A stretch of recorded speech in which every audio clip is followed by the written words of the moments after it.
बुलाओ, कुर्सी लगाओ, बुलाओ, लगा लगाओ,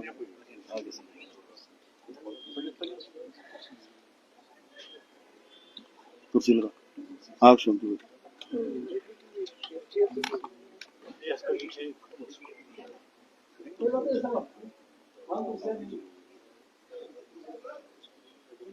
आज यहाँ भारतीय जनता पार्टी कश्मीर यूनिट के 10 जिलों के प्रमुख नेताओं के साथ लंबी मीटिंग्स चली हैं।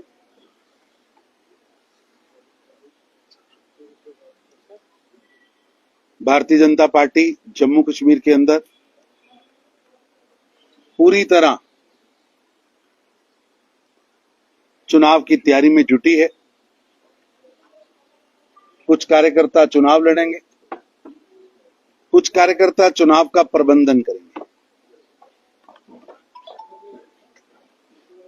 पार्टी ने यहां अपनी एक टोली को जिम्मेवारी भी दी है।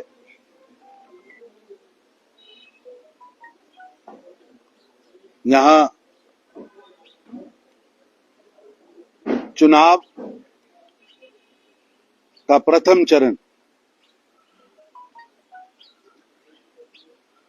पूरी तरह से उसकी समीक्षा भी की गई है।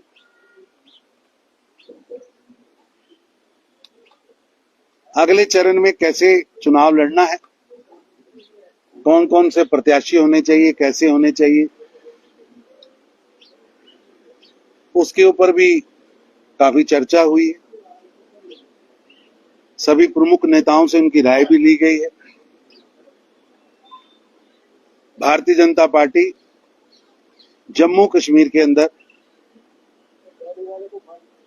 बिना किसी गठबंधन के पूरी मजबूती के साथ चुनाव में उतरी। और जो लोग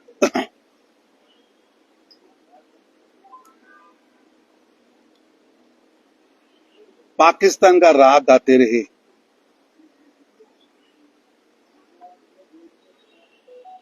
जिन्होंने हमेशा ही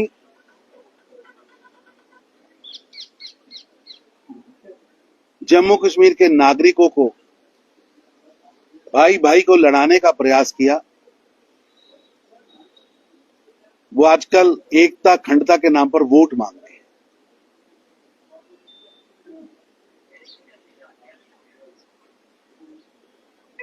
मैं अभी फारूक अब्दुल्ला साहब का वीडियो देख रहा था, वो एकता अखंडता की बात कर रहे हैं। ये चुनाव जब आता है तो फारूक अब्दुल्ला साहब एकता, अखंडता, भारत की प्रभुसत्ता, विविधता में एकता, ऐसी बयानबाजी देते हैं।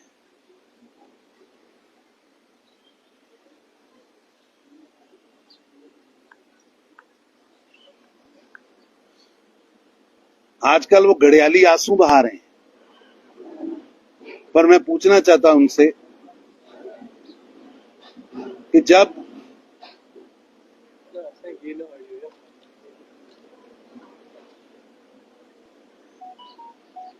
कश्मीर के अंदर से कश्मीरी पंडितों को जबरन निकाला गया, तब आप मुख्यमंत्री थे। आपका फर्ज था कि सदियों से इकट्ठे भाई भाई की तरह रहने वाले लोगों को आपने कैसे लड़ने दिया।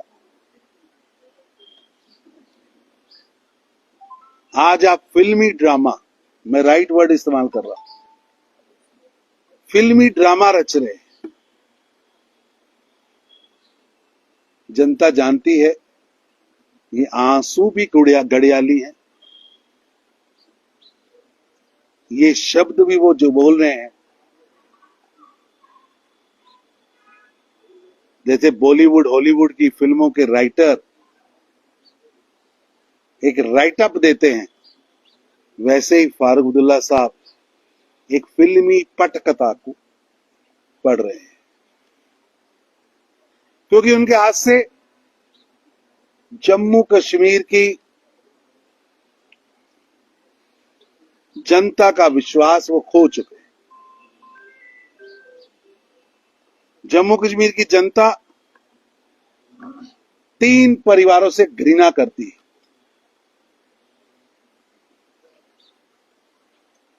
जो लोग जम्मू कश्मीर को वापस 1990 के दशक में ले जाना चाहते हैं, जो वापस यहां के नौजवानों के हाथ से लैपटॉप और मोबाइल छीनकर उनके हाथ में पत्थर देना चाहते हैं, यहां की टूरिज्म की जो आज कैपिटल जम्मू कश्मीर बना है उसको वापस टेररिज्म कैपिटल बनाना चाहते हैं, जम्मू कश्मीर की जनता ऐसे लोगों से घृणा करती है, घृणा करती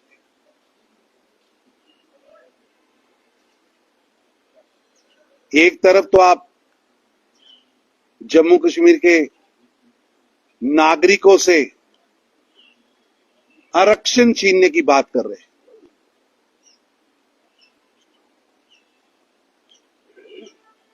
गुज्जर बकरवाल पहाड़ी, उनको देश के कानून ने रिजर्वेशन दिया, शेड्यूल्ड ट्राइब को रिजर्वेशन दिया।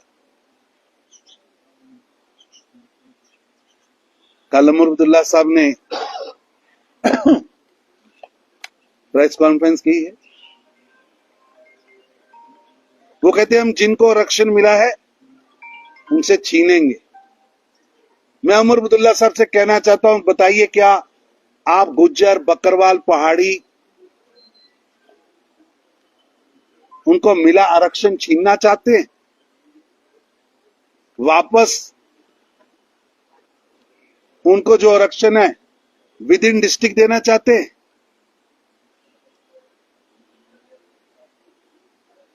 एससी भाइयों को जो आरक्षण प्रधानमंत्री मोदी जी ने दिया है आप उसे वापस लेना चाहते हैं? जनता जानना चाहती है उमर अब्दुल्ला साहब, गोल गोल चटपटी बातें नहीं, इधर उधर की बात ना कर, बता ये काफिला लूटा कैसे, ये जम्मू कश्मीर लूटा कैसे। हम बात करते हैं जम्मू कश्मीर के विकास की, आप जम्मू कश्मीर को वापस पत्थरबाजी में ले जाना चाहते हैं। हम जम्मू कश्मीर को सहला रहे हैं, मोदी जी आगे ले जा रहे हैं, आप जम्मू कश्मीर को दहलाने की बात कर रहे हैं। जम्मू कश्मीर की जनता इसका करारा जवाब देगी। आज एक गरीब बोट वाले से लेकर, टैक्सी वाले से लेकर, एक मजदूर से लेकर एक बड़ा होटल व्यवसायी तक हर आदमी खुशहाल हुआ है। छोटे से छोटे गांव में सड़क बनी। जम्मू कश्मीर की धरोहर है यहाँ के बड़े बड़े ऐतिहासिक स्थान, चाहे वो पवित्र चरारे शरीफ हो, चाहे पवित्र शंकराचार्य जी का मंदिर हो, चाहे हरि पर्वत हो, चाहे यहाँ की प्राचीन दरगाहें हो, मस्जिदें हो, आश्रम हो, मंदिर हो, गुरुद्वारे हो, 6वीं पातशाही साहब का गुरुद्वारा हो, ये सब चीजें मिलके कश्मीरियत है। लेकिन आप कश्मीरियत पर एनसी का खूनी रंग फेरना चाहते हैं, पोंछना चाहते हैं।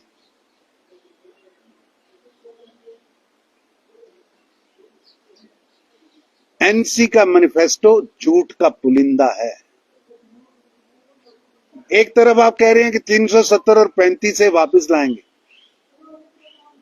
और आपके पिताजी कह रहे हैं 100 साल नहीं आ सकती। आप खुद कल एक इंटरव्यू में कह रहे हैं कि इस चुनाव में नहीं आ सकती। तो ये भ्रम क्या है? ये मैनिफेस्टो है कि झूठ का पुलिंदा है? और मैं देख रहा हूं यहां पॉलिटिकल टूरिज्म हो रहा है, राहुल गांधी आ रहे हैं।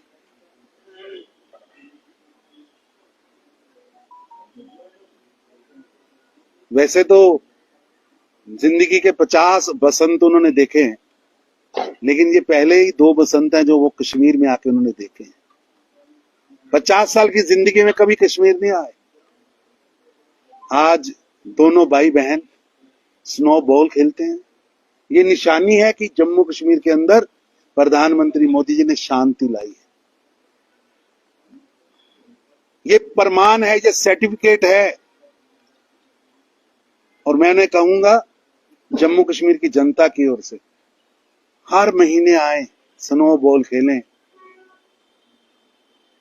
कुछ तो दिन गुजारें कश्मीर में। राहुल गांधी जी आजकल लाल चौक में आइसक्रीम खाते हुए फोटो डाल रहे हैं। राहुल गांधी जी, ये वही लाल चौक है जहां आपने पत्थरबाज पैदा कर दिए थे। आज मोदी जी ने उन बच्चों के हाथ में कंप्यूटर पकड़ाया है। वो बच्चे अपना भी भविष्य बना रहे, देश का भी भविष्य बना रहे। जिस लाल चौक में आप उस दिन आइसक्रीम खा रहे थे, यहां मुकम्मल बंद होता था। 365 दिन में 250 दिन बंद रहता था। स्कूल चलते नहीं थे, कॉलेज बंद होते थे, होटल में कोई आता नहीं था, टूरिज्म होता नहीं था, विकास रुका था। आज वहां खुशहाली है, खुशहाली है। लेकिन बड़ा हाई किया जा रहा है। मैं सोचता हूं कि पहले उमर अब्दुल्ला साहब कहते हैं हम समझौता नहीं करेंगे। अब समझौता किया, ऐसे बताया जा रहा है जैसे ये बड़ा ही जबरदस्त समझौता है। अरे साहब, ये समझौता था आपका भी। आज से 4 महीने पहले लोकसभा चुनाव में आप सबने मिलकर चुनाव लड़ा, लेकिन जम्मू कश्मीर की जनता ने अब्दुल्ला खानदान के युवराज उमर अब्दुल्ला जी को चुनाव हरा दिया। यही कांग्रेस थी, आपकी सपोर्ट कर रही थी, आपको बचा नहीं पाई। यही महबूबा जी को सपोर्ट कर रहे थे, महबूबा जी जीत नहीं पाई। मुफ्ती परिवार के युवराज हार गए। गांधी नेहरू परिवार जो आज जिनसे बाहें बाहें डाल के आप घूम रहे हैं, आइसक्रीम खिला रहे हैं, वो तो जम्मू कश्मीर के अंदर खाता भी नहीं खोल पाए, खाता भी नहीं खोल पाए। टायर्ड लोग अब जम्मू कश्मीर की जनता पसंद नहीं करती। इसलिए जिनके मुंह में हमेशा पाकिस्तान रहता है, जिन्होंने अपने शासन में अपने नागरिकों की सुरक्षा नहीं की,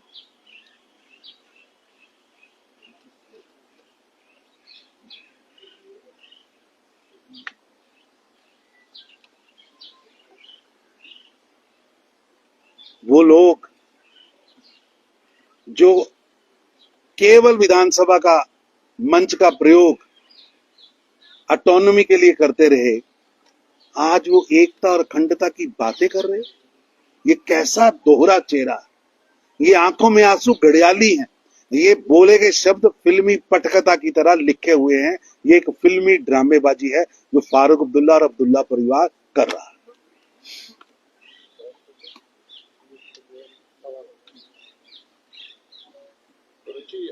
नेशनल कॉन्फ्रेंस और कांग्रेस जो अब गठबंधन में है, वो कह रही है जब से उन्होंने अपना घोषणा पत्र जारी किया है, भाजपा को वो रास नहीं आ रहा है। देश को रास नहीं आ रहा, जम्मू कश्मीर को रास नहीं आ रहा। आप बताइए, अगर उनको लगता है कि उनका घोषणा पत्र सही है तो गोलमोल बातें क्यों कर रहे हैं? बोले उमर अब्दुल्ला कि हम गुजरों का आरक्षण छीनेंगे, हम बकरवालों का आरक्षण छीनेंगे, हम रिजर्वेशन पहाड़ियों का छीनेंगे। कल उन्होंने एक इंटरव्यू में कहा कि कौन होता है मेरे से प्रश्न पूछने वाला। अरे साहब, आप बड़े आदमी हैं, राजघराने में पैदा हुए हैं, लेकिन जनता पेट से नहीं तय करती कि कौन नेता होगा, किस पेट से कौन आया। यहां मत पेटी तय करती है कि नेता कौन होगा। इसलिए मैंने फिर कह रहा हूं,